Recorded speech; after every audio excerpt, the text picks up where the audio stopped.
everybody to our second YouTube video. What we're going to do today is I'm going to show you my 5 favorite ab exercises, and we're just going to go over them right here in this beautiful scenery. So yeah, we're going to start out straight away, and we're going to start with the plank. So I'm on a very hard surface.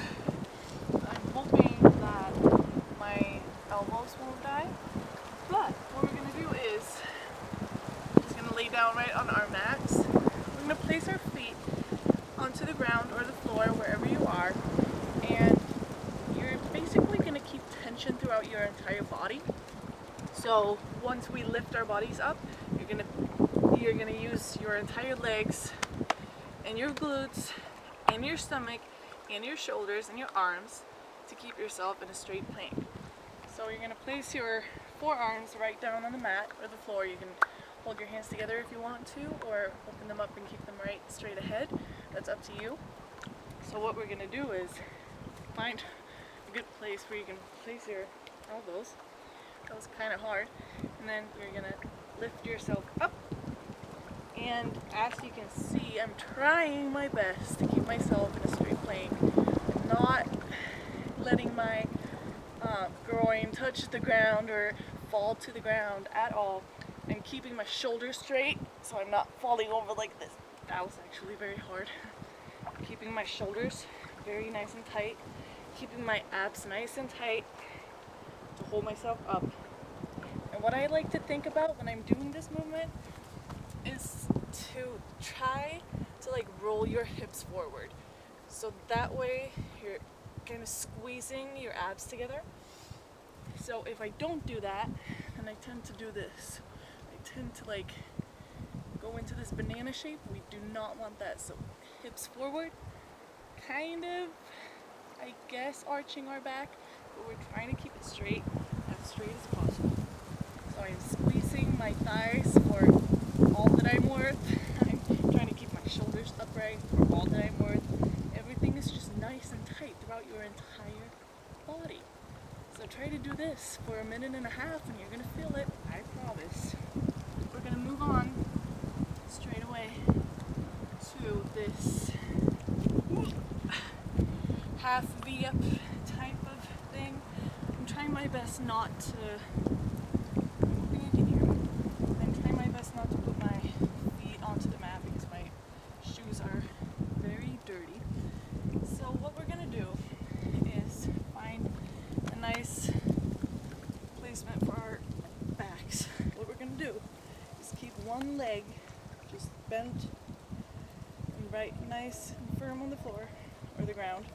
The other leg's gonna come straight up into the air. What we're gonna do is we're gonna use our arms and try to lift up and touch our toes.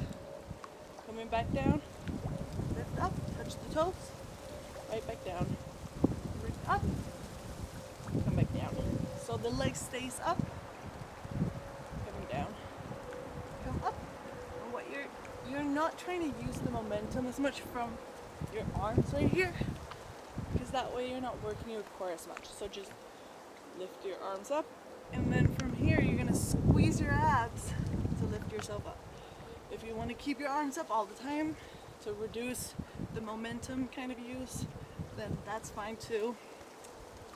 So to progress from here, you could start in the starting position with your arms straight out, and I'm just gonna switch legs right now. So you're gonna keep the legs straight out, your arms straight out, and from here lift up and come back down. Lift up, come back down. And from this, I'm gonna move on to my 3rd exercise. So to progress into our V-ups, we're gonna use kind of the same technique, but we're gonna use both our legs.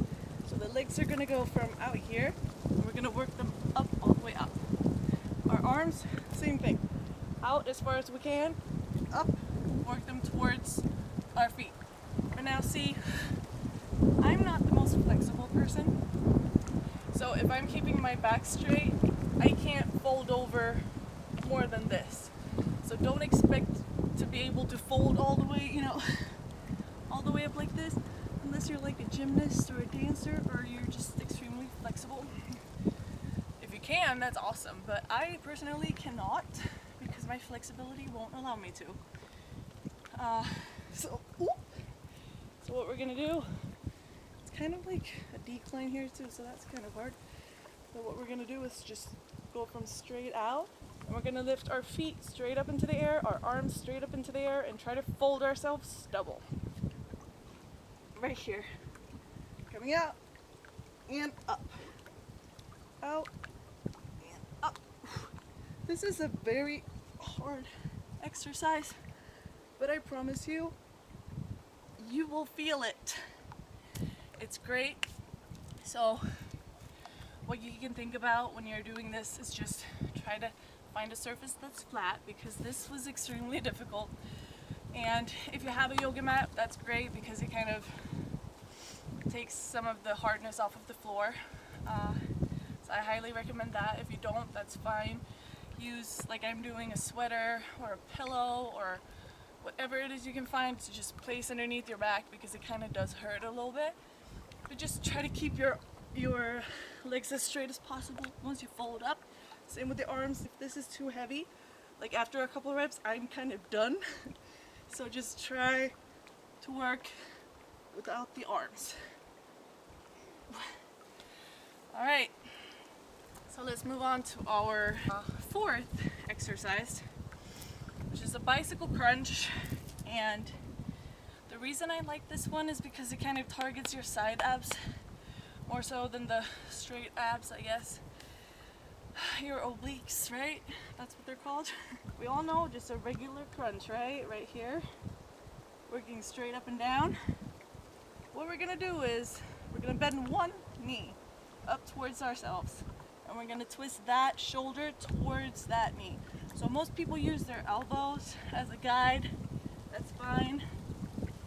I try to think of my shoulders, just because if I think my elbows, I tend to just squeeze in that elbow without actually twisting my torso.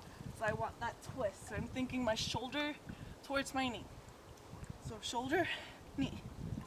So we're gonna just work one leg at a time and keep that. Ooh, I don't know what I'm saying. We're just gonna keep this movement. Try to get that twist. Woo! Twist in that torso. If it gets too hard to keep your feet up and twist, what you could do is place them down and just lift one up as it's that one's turn to go, I guess. So put the down, do the left one, put the left one down, pick the right one up. And if you're feeling it, you can go at a faster pace and just work those obliques, baby. Yeah. Ooh, I'm falling backwards. All right, perfect.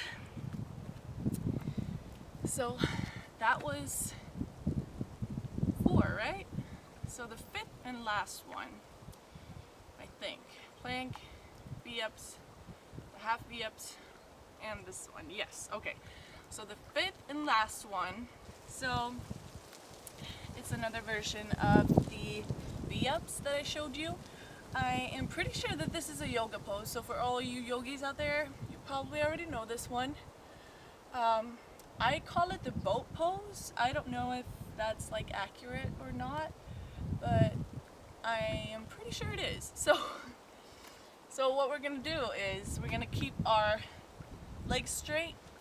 I tend to point my toes because that gives me more tension throughout my legs, but if you want to flex them, that's fine too.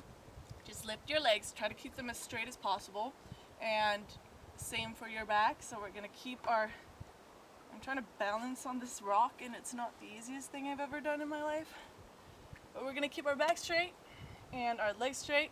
We're gonna go into a V pose. So that's the boat, I guess, the V, right? So I'm lifting and I'm keeping my shoulders drawn back. And usually I tend to keep my arms forward like this. Not sure that you're supposed to. Maybe you're supposed to keep them upright. I don't know. But honestly, I'm not strong enough to keep my arms up. But this, I promise you, is hard enough, at least for me. So this is just a static pose. You're just gonna keep it right here. Try to keep the legs straight. Try to keep the back straight and shoulders back. Be proud, right? Be a proud warrior. Even though this is not a warrior, but be a proud boat, I guess. If it does get too hard, you can bend your knees, keep the pose right here. Or if this is too hard too, you put them down and just keep the pose right here. So you have 3 alternatives to one simple pose. It's just a static pose. Keep it right here, or straight. Woo! Almost tilting back there. So yes, those are my top 5 picks of exercise movements